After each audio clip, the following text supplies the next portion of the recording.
What's up, everybody? Welcome back, all my beautiful Irish people, to County Gains News Network. Today we're going to be reacting to a brand new Gript article. Okay, this one is by Norma Foley, and we have Ben Scallon asking a question to Norma Foley, asking basically about the education in Ireland, and she says, my department is the third highest spending in government. Very interesting, guys, as she also quotes, we have never had as many teachers employed in the system as we currently do. Now, obviously, guys, I've obviously been very, in touch with what's going on in education. It's a big part of life. I have people close to me that have been teachers and in the system, and it's been pretty horrendous, guys, from start to finish. Of course, everyone has been to secondary school in Ireland. A lot of people have been to third level education in college as well, and definitely isn't as good as it could be. Some of the learning procedures and some of the teachings aren't really good. Some of the teachings nowadays are off the wall as well. So hopefully this one is insightful. Make sure to drop a comment down below. Subscribe. We're trying to be the biggest YouTube channel in the damn world.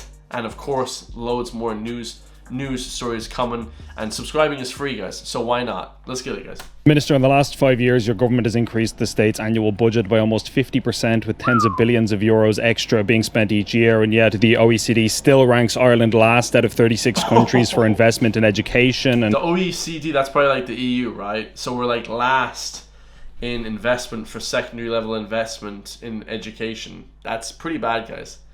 Who are we competing against, like in the EU?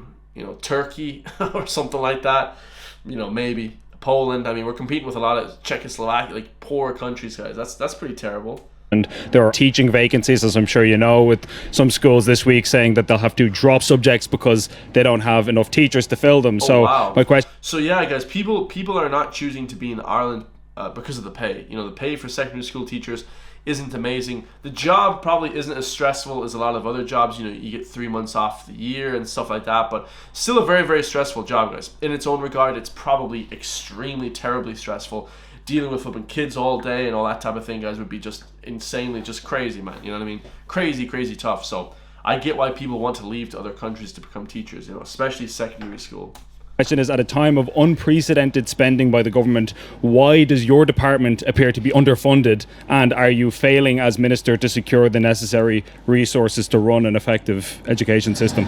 Well, the budget of the Department of Education is over 10 billion euro. It's a very significant, it's the third highest spending department across all departments across the government, which is hugely significant.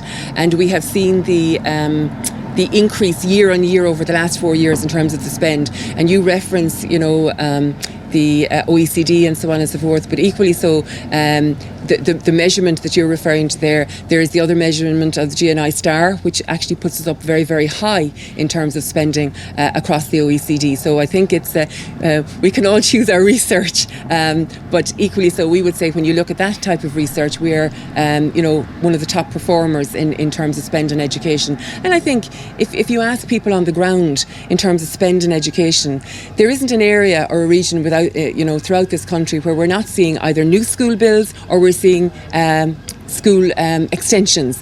There isn't an area that hasn't benefited, as I've already outlined, from the free school books. We're seeing huge innovations around we'll say counselling in our schools, the pilots we're running out there. We're seeing a reform of senior cycle.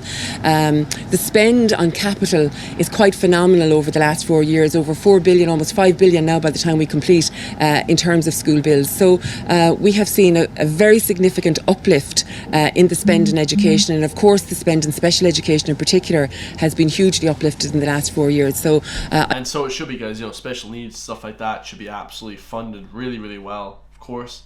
I think it speaks volumes of the priority that has been placed by government on education, that we're the third highest spending, and I'm very pleased as Minister to have secured such a budget over the last 4 years. So when it comes to the teachers... but what we're trying to say is not much seems to have been done, because they're getting all this money, but the level of output, let's say conversion from secondary school to college, or third level from second level to third level education, isn't there, guys. It's not as good as it should be, right?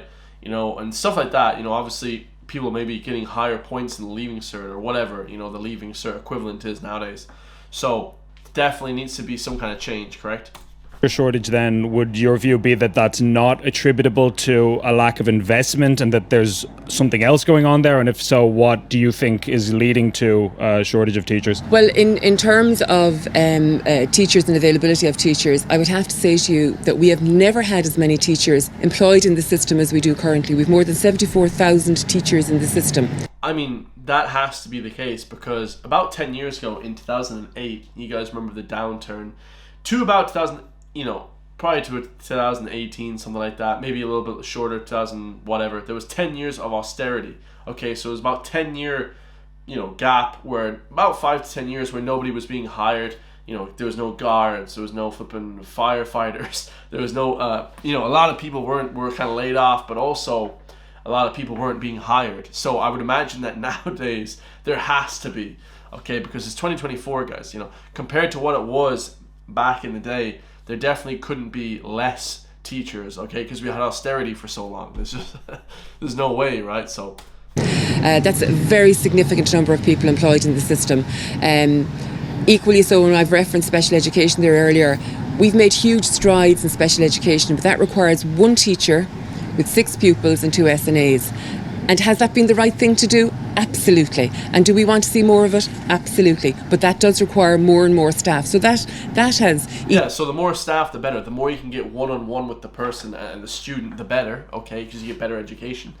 But of course, they didn't hire people for many, many years, so everyone chose to go abroad now. It's more, it's not... People are coming from outside of the country to work in the teachers, and it's just like, not very forward thinking, Thing to do? Absolutely. And also, when she says, I hate to be pausing it so much, but when she says the system, it sounds like the Matrix. She looks like a villain from a damn cartoon. I don't mean insulting people, but she looks like a villain from something. I can't remember what, but I have to get a picture of that. We want to see more of it, absolutely, but that does require more and more staff. So that has eaten into, I suppose, availability of staff, but it's the right thing to do. So it's that there's more classes, which means there's a need for more teachers, which is not quite caught up yet. Would that be the... Well, that would be part of it, but I would equally say, I acknowledge we're a country at near full employment. I always say that there are challenges right across many sectors, whether it's in tourism or hospitality or healthcare or whatever the case might be. So we do have challenges in many spaces in terms of, more and more teachers being required for the system. But we are proactive in that space. We've introduced a bursary of €2,000 for those who are doing the masters in teaching. We have ensured that there are free upskilling courses in subject areas that are particularly challenging, whether it's the maths or the sciences. And I've seen hundreds of students graduate. For example, I attended the graduation in UL there around maths. We have ensured that at post-primary teachers who want to teach additional hours, that they are paid for those additional hours if they wish to teach extra hours. We have almost 4,000 graduates coming out every year from primary school teaching, because we've increased by 20% the number of places available for primary teachers. And equally so, we have just under the 4,000 undergraduates who are making themselves available to teach in our schools, coupled with the primary school teachers or the retired teachers as well. So we're very proactive in this space. I recognise, and I don't underestimate for principals, the challenges that are out there for them. But we will keep doing more and more in this space to ensure that we have the maximum number of people available at any given time for the benefit of our schools. Interesting, guys. The more teachers, the better. Of course, like I said, the austerity was there for so long. Didn't have any teachers coming in. It was terrible. And of course, when it comes to the education system, I actually have a big kind of, gripe, I suppose you'd call it, with the education system in the country. Not only are they being taught stuff that's nothing, related to whatever, what I'm talking about, guys. A lot of this, let's call it DEI type stuff, just nonsense, right? Woke ideology stuff, you know what I mean? Like stuff like that. They also spend so much, but they get worse results. And on top of that, guys, most of the education we get in this country is not to do with entrepreneurialism, building a business, building a brand. Because I'll tell you guys, nowadays in 2024, you need a brand, need a business to buy a house. Okay, if you want to get a 35-year mortgage, you're not going to get a mortgage unless it's 30 years, 35 years, and that's ridiculous. Who wants a 35-year mortgage. I don't. That's ridiculous. Last time I bought a phone, I bought it in full. You know what I'm saying? For 200 or 300 euro. When you buy a house, you never own the house because of property taxes and stuff like that. You're still paying the government. So houses are just ridiculous to get nowadays, and it comes from the education, guys. You know, people need to learn how to build businesses, build brands, sell things on the internet. You know, scale up a business, not just be a flipping, you know, rat in the matrix. You know, this 9-to-5 rat in the matrix.